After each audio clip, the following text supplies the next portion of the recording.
अस्सलामुअलैकुम। तो आज हम पढ़ेंगे खुलासा राजेंद्र सिंह बेदी के लिखे अफसाने भोला का।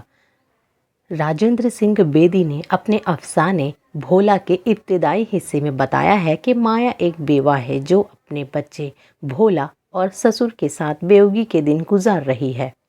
माया अपने ससुर की हर बात का ख्याल रखती है।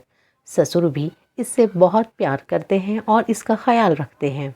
इसे रंग बिरंगे कपड़े पहनते और मुस्कुराते देखना चाहते हैं, मगर माया समाज के डर से अपने ससुर के ख्वाहिश पूरी नहीं कर पाती, क्योंकि हमारे समाज में बेवाओं पर हर तरह की खुशियाँ बंद कर दी जाती है। इसी समाज के डर की वजह से माया ज़्यादातर खामोश ही रहती थी। भोला इसी बेवा माया का मासूम सा प्यारा बच्चा है जो अपनी माँ और अपने दादा की आंखों का तारा है। वो भी इन दोनों से बहुत प्यार करता है। इसे कहानियाँ सुनने का बहुत शौक़ है। एक दिन वो अपने दादा से दोपहर में कहानी सुनाने की फरमाइश करता है तो दादा इसे कहते हैं, दिन में कहानी सुनने से मुसाफिर रास्ता भूल जाते हैं, और ये कहते हुए कहानी सुनाना शुरू कर देते हैं कि अब कोई मुसाफिर रास्ता खो बैठे तो इसके ज़िम्मेदार तुम होंगे।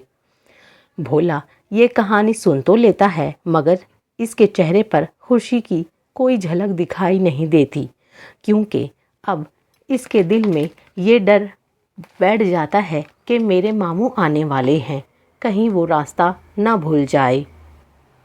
दादा भोला को कहानी सुनाकर जल्दी से अपने नए जूते में दबती हुई एड़ी की वजह से लंगड़ाते हुए पिटवारी के पास जाते हैं।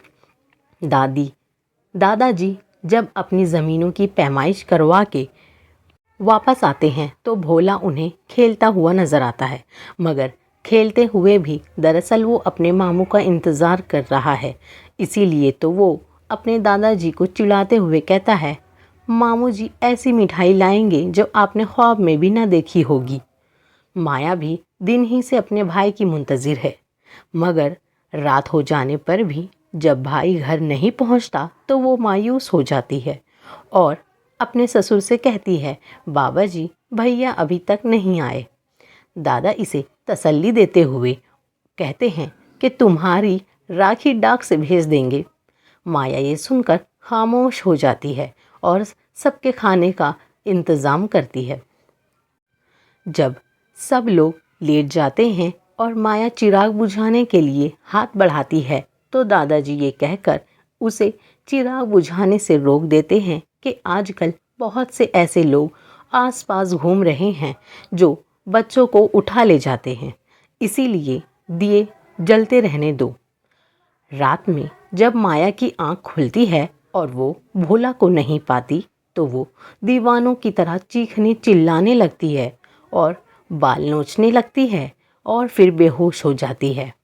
दादा भी परेशान हुए उठते हैं और गुस्से में इन्होंने ज़िंदगी में पहली बार ईश्वर को बुरा भला कहा, और इससे पहले कि वे बेहोश हो जाएं माया होश में आ गई।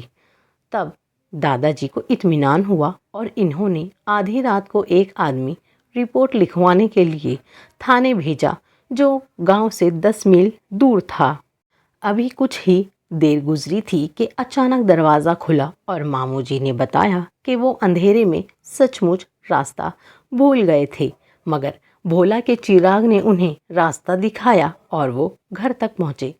जब इन्होंने भोला से पूछा कि इतनी रात को वो रास्ते में क्या कर रहा था तो इसने बताया कि आज इसने दादा से दिन में कहानी सुन ली थी। कहानी सुनाते हुए दादा ने कहा था कि दिन में कहानी सुनने से मुसाफिर रास्ता भूल जाते हैं। जब आपको आने में देरी हुई तो मैं डर गया कि मेरे कहानी सुनने से आप रास्ता भूल जाएंगे, इसीलिए चिराग लेकर यहाँ चला आया।